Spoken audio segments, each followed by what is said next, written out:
मैं हूँ दुनिया का मुक्तिदाता तारनहार यानी शायरन सेलिन, जिसके बारे में नास्त्रेदमस जी के साथ साथ दुनिया के महान भविष्यवक्ताओं ने भविष्यवाणी करी हुई है। अगर आपको नहीं पता है कि भारत में पैदा होने वाले दुनिया के मुक्तिदाता के बारे में क्या भविष्यवाणी करी हुई है, तो आप इंटरनेट पर सर्च कर सकते हो।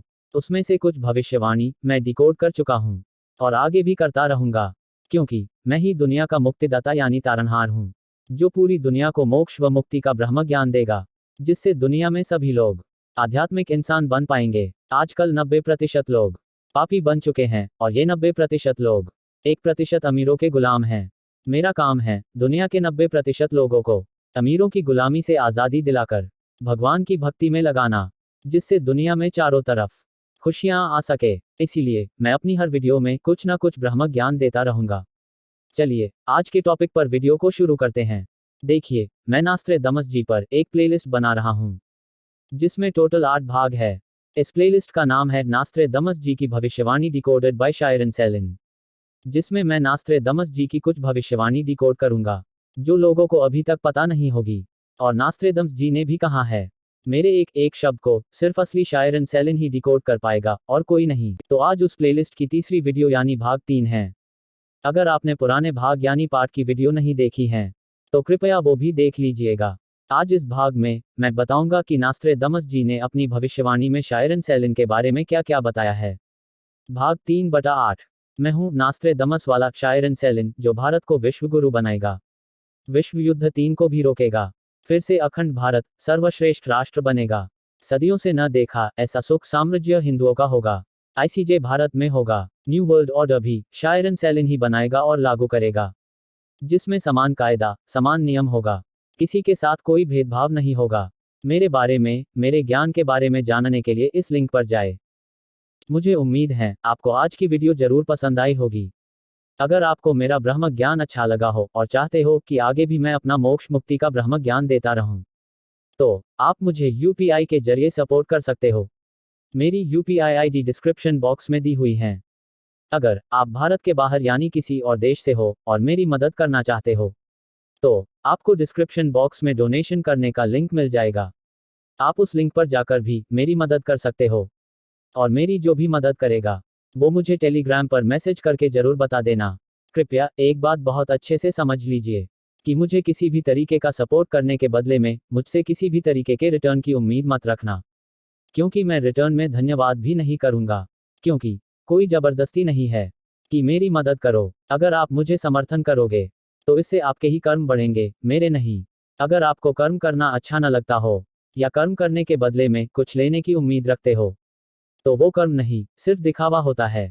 अगर आप कहीं दान करते हो और उसके बदले आपका वहां नाम लिया जाता है या आपको धन्यवाद बोला जाता है, तो आपका दान और कर्म दोनों बेकार हो जाते हैं। ऐसा मेरा मानना है, क्योंकि कर्म क्या है और क्या नहीं, मेरे और कबीर के भगवान को बहुत अच्छे से पता है। इसलिए मुझे किसी को बताने की जरूरत नहीं कि उसने मेरी मदद करके अच्छा कर्म किया है।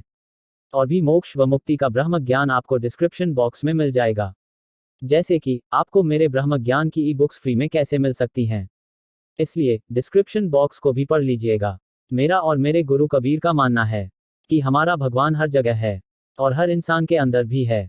मैंने अपने गुरु कबीर साहब से सीखा है, किसी से भेदभाव मत करो, सभी इंसान भगवान के बच्चे ही है। और अपनी जिंदगी की हर सांस में यानी मन में सभी भगवान का जाप जपो। जैसे कि सीताराम, राधा कृष्ण, शिव जी, गणेश जी, माँ दुर्गा, ओम विष्णु इत्यादि सभी भगवान का रोजाना मन में ध्यान करना चाहिए। हिंदू धर्म इसलिए महान है क्योंकि भारत में एक भगवान नहीं बल्कि बहुत सारे भगवान हमको अच्छा जीवन जीना सिखाते हैं। और हिंदू धर्म में हिंसा करना अधर्म कहलाता है। हिंदू धर्म में बेमतलब हिंसा सोचना भी महापाप है। हिंदू धर्म में सजा देना नहीं, माफ करना सिखाया जाता है। उदाहरण से समझिए, भारत में कृष्ण ने सिर्फ अर्जुन के द्वारा पूरी महाभारत जीतकर ये साबित किया है कि हिंदू धर्म में बेशक कुछ लोग ही धार्मिक बचे, मगर अंतिम वक्त तक माफी मांगने का ऑप्शन देता है। जब तक सामने वाला अंतिम वक्त तक युद्ध रोकने की कोशिश नहीं करता, तो अकेला हिंदू अर्जुन ही पूरी दुनिया को हरा सकता है। अंतिम वक्त तक एक भारतीय दुख इसलिए सह लेते हैं क्योंकि हमारे धर्म में सिखाया जाता है कि युद्ध करने से कुछ नहीं मिलता है। इसीलिए सच्चा हिंदू धर्म एक चींटी के मरने पर भी उतना ही शोक करता है जितना शोक उसको अपने किसी के मरने पर होता है। निष्कर्ष ये निकला, हिंदू चींटी भी नहीं मार सकता, और जब अधर्म बहुत बढ़ जाए तो सिर्फ अकेला हिंदू अर्जुन ही सारे बुरे लोगों को मार सकता है। सच्चा हिंदू जो होता है वो झुंड में नहीं चलता है, बल्कि अकेला ही सारे बुरे लोगों को हरा सकता है। क्योंकि पूरी दुनिया को पता है, झुंड में तो कुत्ते भी शेर बन जाते हैं, मगर जो असली सच्चा हिंदू शेर होता है वो अकेले ही बुरे लोगों को हराने का जिगरा रखता है।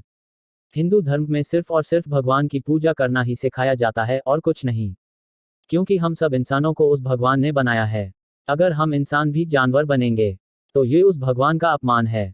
इसलिए हिंदू धर्म में चींटी को मारने वाले पाप का भी प्रायश्चित करना होता है, जिससे और कोई पाप दोबारा ना कर पाए।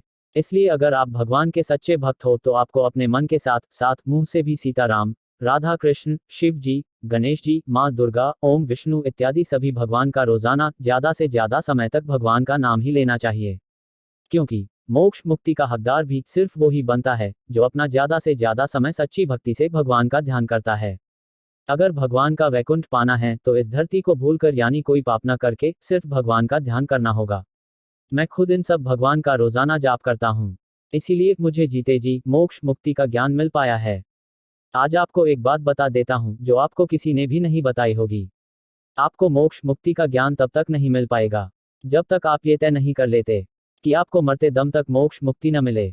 मगर आप भगवान को पाने की कोशिश करते रहोगे और सालों तक बिना लालच के भगवान की सच्ची भक्ति जरूर करोगे। और अगर कभी लालच आ जाए या कोई उम्मीद रखोगे तो उसी वक्त आपकी सारी तपस्या बेकार हो जाएगी। इसलिए भगवान को और मोक्ष मुक्ति को सिर्फ वो ही पा सकता है जो पूर्ण समर्पण कर सकता है, और कोई नहीं। मेरा ऐसा मानना है कि दुनिया में हर धर्म सिर्फ सनातन धर्म यानी हिंदू धर्म से निकले हैं, और जब तक दुनिया में हिंदू धर्म रहेगा तब तक ये संसार खुश रहेगा। दुनिया में आप किसी भी धर्म से हो, आप अपने धर्म के लोगों से पूछना कि अपने धर्म के अलावा और कौन सा धर्म बढ़िया है, तो हर धर्म के लोग अपने धर्म के बाद सिर्फ हिंदू धर्म को ही महान बताएंगे। क्योंकि सभी धर्म की उत्पत्ति हिंदू धर्म से ही हुई है, और पूरी दुनिया में मोक्ष व मुक्ति सिर्फ और सिर्फ सच्चा हिंदू ही पा सकता है, और कोई नहीं। बाकी सब 84 लाख योनियों में यानी नर्क में जाते हैं, और जो मोक्ष व मुक्ति पा लेते हैं वो वहां जाते हैं जहां मेरे गुरु कबीर है। मेरे गुरु कबीर ने दुनिया को बहुत अच्छे से समझाया है कि सभी साधु संतों की सेवा करो और ये इंसानी जीवन अनमोल है। अगर फिर 84 लाख योनियों में नहीं जाना है तो मेरे गुरु कबीर की तरह जिंदगी जियो, यानी किसी धर्म में भेदभाव मत करो और सभी इंसान के अंदर और कण कण में अपने भगवान को देखो। चलिए अब अगली वीडियो में मिलेंगे। अगर कुछ पूछना हो तो कमेंट बॉक्स में या फिर टेलीग्राम पर पूछ सकते हो। आप चाहो तो इस वीडियो के बाद मेरे चैनल पर बाकी वीडियोस भी जरूर देख लीजिएगा, और अपने सभी सोशल मीडिया प्लेटफॉर्म्स में मेरी सारी वीडियोस को देखकर शेयर कर दीजिए, जिससे आपके साथ साथ दूसरों को भी मोक्ष मुक्ति का ज्ञान मिल सके। और अगर हो सके तो मुझे यूपीआई के जरिए सपोर्ट जरूर कर देना, क्योंकि मेरे पास खाने के पैसे भी नहीं है। जब पैसे आएंगे तो मैं सभी लोगों तक अपना खोजा हुआ मोक्ष मुक्ति का ब्रह्म ज्ञान पहुंचा पाऊंगा और पूरी दुनिया को मोक्ष व मुक्ति दे पाऊंगा। अगर आप आने वाली और भी वीडियोस में ब्रह्म ज्ञान लेना चाहते हो तो गॉड का भक्त चैनल को सब्सक्राइब कर लीजिएगा, और इस चैनल को भगवान के भक्तों के साथ शेयर भी कर दीजिएगा, और वीडियो को लाइक भी कर दीजिएगा। आखिर में बस इतना कहना चाहता हूं कि रोजाना सेवा सिमरन करो, यही हर इंसान के जीवन का लक्ष्य है।